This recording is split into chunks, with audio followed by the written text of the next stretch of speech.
Esta América Latina del Bicentenario no es exactamente la que soñaron los libertadores. Ellos pensaban en una sola patria, ¿no? Una sola bandera, un solo territorio, que a pesar de las adversidades nos incluye a todos, ¿no? Una gran nación latinoamericana.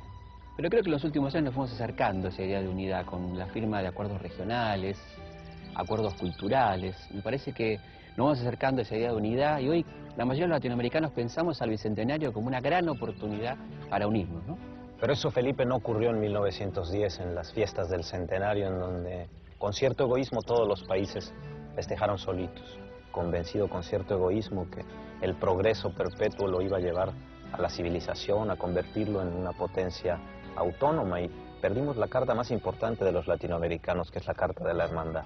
Sí, yo creo que en un momento perdimos el rumbo, ¿no? Pero estamos en condiciones de recuperarlo, tenemos derecho a la esperanza. La pregunta sería si podemos dejar atrás los 100 años de soledad para pensar en 100 años de solidaridad.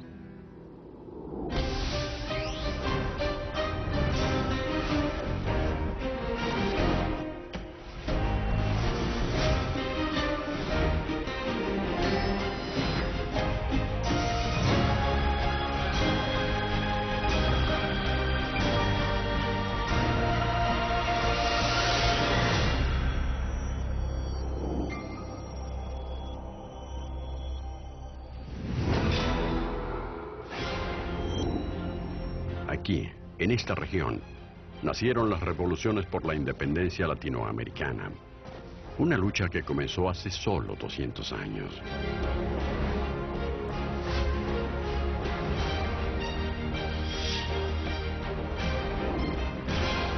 Para la historia de la humanidad, 200 años es muy poco tiempo.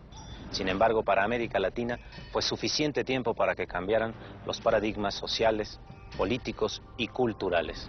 Cuando uno cumple años, y nuestros países están cumpliendo 200 años, cuando uno cumple años, uno no festeja únicamente el momento del parto. Uno hace el balance de la vida, y si tiene una cierta alegría o cierto amor a la vida, reflexiona sobre lo que ha construido. El Bicentenario es un momento muy importante para América Latina porque es una manera de reanimar la discusión histórica sobre realmente lo que pasó. Está bien celebrar y conmemorar el Bicentenario porque evidentemente nos remite a valorar grandes hechos, grandes circunstancias y sobre todo principios y valores que pueden aplicar en las sociedades hace 200 años o en los países de hoy.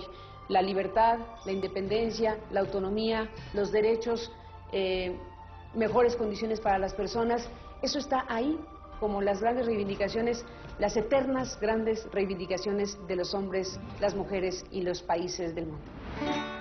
Grandes reivindicaciones para grandes causas. En estos 2 siglos, los latinoamericanos abolimos la esclavitud, limitamos el trabajo infantil, avanzamos en la consecución de nuestros derechos sociales y promulgamos leyes que equiparan a las mujeres con los hombres. En el último siglo, las mujeres participan cada vez más en el mercado laboral, tienen acceso a la educación y a partir de los 60 toman la píldora anticonceptiva.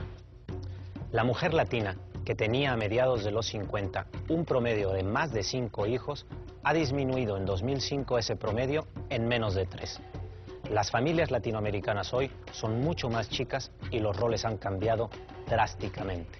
No solo en cuestión de género, han cambiado los roles y las formas de poder. El pongueaje y otras formas de sometimiento se modificaron durante el siglo XX.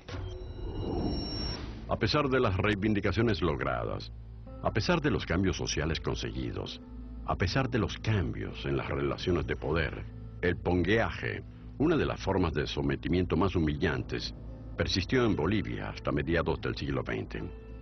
Allí, los indígenas que no tenían propiedades ni patrimonio estaban obligados a prestar servicio gratuito a sus patrones. Los pongos son una suerte de criados, de gente que los demás entendían como con poco valor, que podían dedicar a las tareas más rudas del campo o que nadie quería hacer. No son esclavos porque legalmente no se pueden comprar ni vender, pero sí es gente explotada.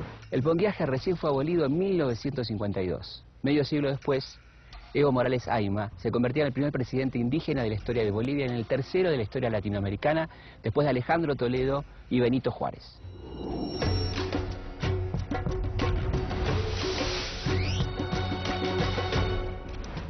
En Bolivia, estos indígenas, que hasta mediados del siglo XX eran sometidos, que prácticamente no tenían posibilidades de ascenso social, lucharon y llegaron a los más altos cargos.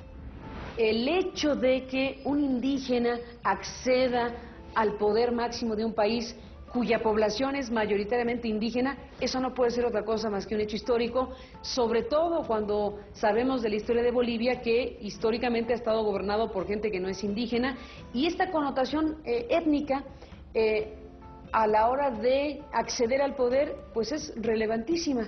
Por eso digo que Evo Morales por sí mismo es un hecho histórico, más allá de las otras valoraciones que se puedan hacer. El problema es que Evo es el primer indígena que se reivindica como indígena, que es muy diferente.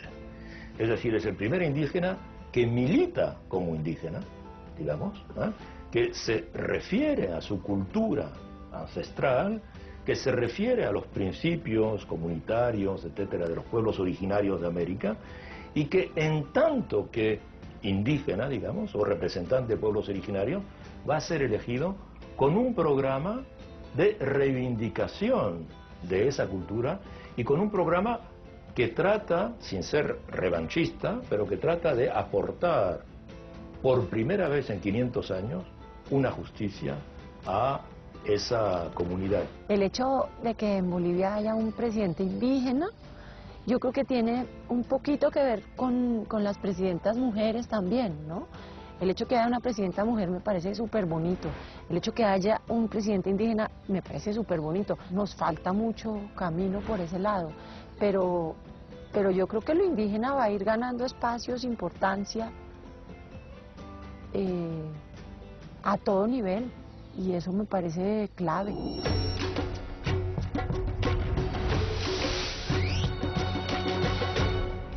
Hace 200 años la idea de que un indígena gobernara América Latina no era tan descabellada.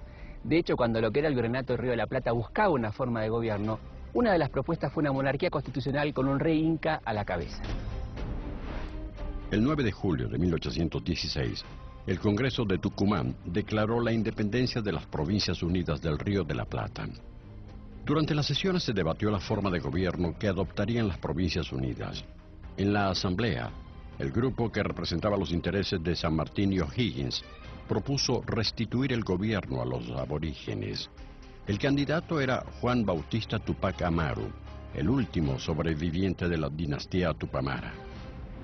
Yo creo que la idea de una monarquía incaica o una monarquía constitucional poniendo al frente a un inca nunca tuvo la consistencia de un proyecto efectivamente construido para ser llevado adelante, sino más bien una maniobra de distracción que eliminara o generara conflictividad en las filas de aquellos que se reivindicaban como monárquicos.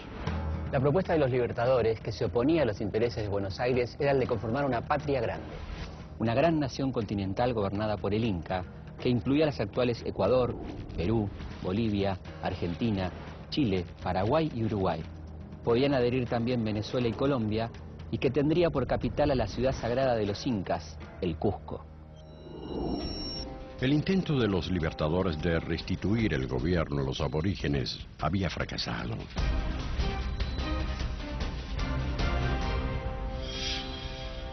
En el intento de constituir una nación homogénea, la diversidad, uno de los rasgos de identidad del continente, fue muchas veces dejada de lado. La independencia no fue un cambio drástico para los indígenas latinoamericanos. En el caso peruano, es verdad que San Martín quitó el tributo indígena, pero Bolívar lo volvió a reimplantar. Y quizás en la República o en la época republicana los indígenas tuvieron menos derechos que en la época colonial.